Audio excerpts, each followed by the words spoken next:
All right, imagine this.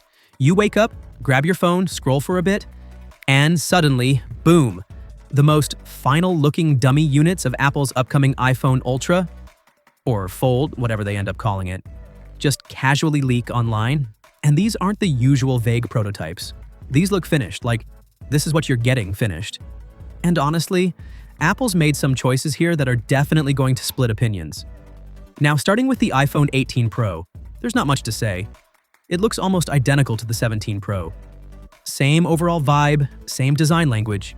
If you were hoping for something bold, yeah, this isn't that. It's the kind of upgrade where you'd struggle to tell the difference unless both phones are side by side. Safe, predictable, very Apple. But the foldable? That's where things get interesting, because Apple hasn't just made a foldable, they've tried to fix foldables. In that very classic Apple way where they look at an existing idea and go, okay, but what if we do it differently? And the biggest clue here is the buttons.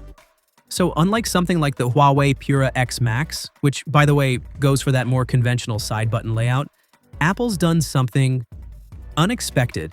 They've moved the volume buttons to the top of the device. Yeah, the top. At first glance, that sounds like a terrible idea, like who asked for that? But then you realize this isn't a normal phone shape. It's wider, shorter, more like a mini tablet when opened. And in that mode, it actually makes a lot of sense. Your fingers naturally rest closer to the top edge, so adjusting volume there feels kind of logical. But then you fold it. Now you're back to using it like a regular phone, and suddenly those same buttons are in the most awkward position possible. If you're using one hand, you're basically doing finger gymnastics just to change the volume. So yeah, Apple may have solved one problem but created another. Then there's the power button on the side, which is expected to double as Touch ID. And that's a pretty big deal. Face ID on a foldable is tricky, so bringing back Touch ID actually feels like a really smart, practical move.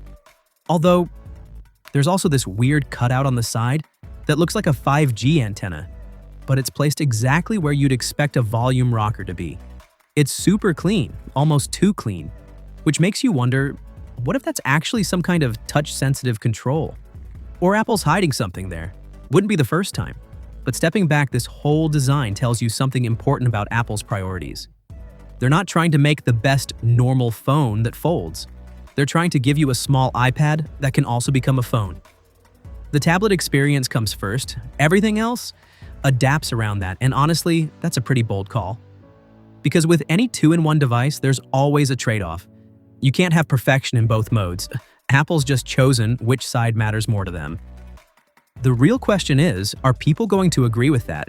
Because this could either feel like a really smart rethink of foldables, or one of those designs that looks great on paper but gets annoying in daily use. Guess we'll find out soon enough. But I'm curious, if this is actually the final design, would you buy it? Or is that button placement already a deal breaker for you? Drop your thoughts below, and I'll catch you in the next one.